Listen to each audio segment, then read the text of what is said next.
Quer ver você me matar de raiva? Se você falar isso agora, pode sair daqui. Quando alguém pergunta a profissão e fala assim, não, eu só sou corretor. Meu pai falava isso, tá? Quando a gente começou a trabalhar, às vezes ele atendia um cliente, o cliente estava com alguma dúvida jurídica, ele falava, não, eu vou passar para o meu sócio porque eu sou só corretor. Acho que talvez isso tenha me marcado muito, né? De sou só corretor, como se ser corretor fosse algo menor, algo para ter vergonha. Eu brigava muito com ele. Falava, pai, que negócio é esse que sou só corretor? Nós somos corretores de imóveis.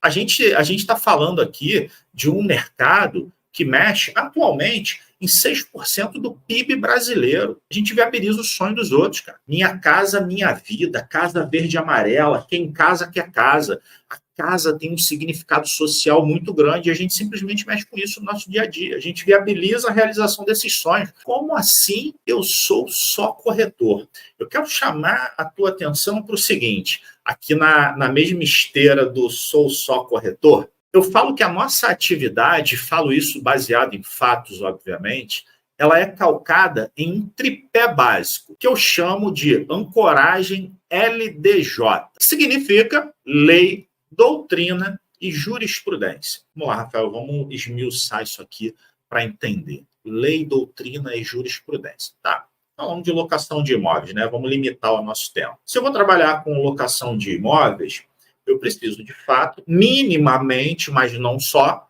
conhecer a lei de locações. E eu digo minimamente e não só, porque a gente tem outras legislações correlatas que impactam na locação de imóveis. A lei de recuperação judicial e falências impacta na locação de imóveis, o Código Civil impacta na locação de imóveis, o Código de Processo Civil impacta na locação de imóveis, a lei de franquias impacta na locação de imóveis. Então, a lei de locações é aquele embrião, mas eu tenho aqui ramificações que vão incidir também na locação de imóveis. Então, minimamente, eu preciso conhecer os 90 artigos da lei de locações. Preciso decorá-los? Não.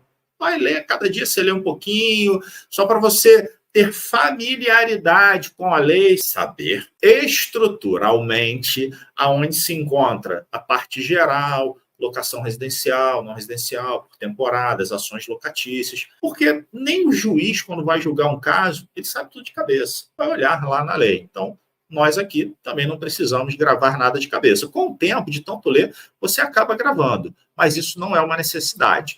Então, da ancoragem LDJ, o L é a lei. O D é de doutrina. O que vai nos auxiliar no entendimento da legislação é a doutrina. E aqui eu posso citar inúmeros autores, se você quiser anotar aí para comprar o livro, enfim, baixar material. Nosso saudoso professor Silvio Capanema de Souza, que foi um dos coautores da atual Lei de Locações, a 8.245 de 1991. Professor Luiz Scavone, professor Fábio Azevedo, Silvio de Salvo Venosa, Tatiana Bonatti, são doutrinadores, são professores que têm livros escritos e essas doutrinas nos ajudam a ter entendimento, principalmente para quem não vem de uma formação jurídica, daqueles meandros da lei, aqueles termos mais complicados, aquele juridiquês. Costumo brincar que eu sempre falo traduzido do juridiquês e eu falo isso já há muito tempo, desde quando eu dava aula de direito constitucional, lá nos idos de 2009, eu falava, a gente não tem que falar bonito, a gente tem que falar de uma maneira que as pessoas entendam.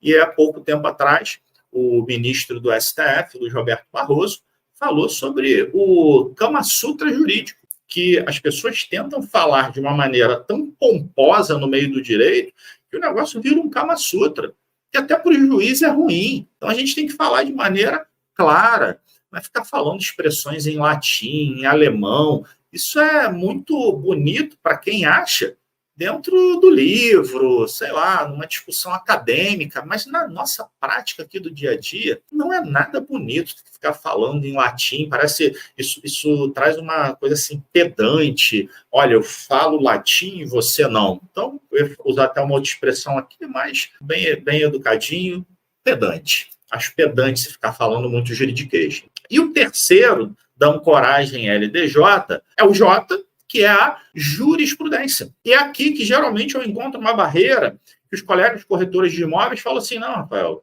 está dando aula para advogado não, bicho. Está dando aula para corretor de imóveis. Então é lei e doutrina. Não é um coragem LDJ, não. É um coragem LD. Não, LDJ. Sim, a jurisprudência é algo essencial para a nossa atividade enquanto corretores de imóveis. Eu provo isso. Vou pegar um exemplo de 2018. Até então, a gente, em relação à fiança locatícia, a gente teve algumas mudanças de entendimento do STF. Uma delas, nessa transição, foi o seguinte: o STF entendia que o imóvel do fiador poderia ser bem penhorado, ainda que fosse bem de família, sem nenhum problema. Mudou o entendimento e passou a dizer o seguinte: olha, o imóvel do fiador na locação residencial pode ser penhorado, mas na locação não residencial, aí não pode ser penhorado. E depois mudou o entendimento de novo, passou a dizer o quê? O imóvel do fiador, seja na locação residencial ou não residencial, pode sim ser penhorado em caso de inadimplência em um contrato de locação. Por que eu trouxe esse exemplo especificamente? Imagina que você já trabalhasse com locação de imóveis no período dessas mudanças, de 2018 para cá. Se você não acompanhasse a jurisprudência, certamente você daria uma orientação errada para um cliente seu. Imagina que no momento em que o STF entendia que na locação não residencial o imóvel do fiador não podia ser penhorado, você dissesse para o teu locador que poderia. Ou quando ele mudou de entendimento, dizendo que, olha, agora pode penhorar o imóvel do fiador, mesmo que seja bem de família, tanto na locação residencial quanto na locação não residencial.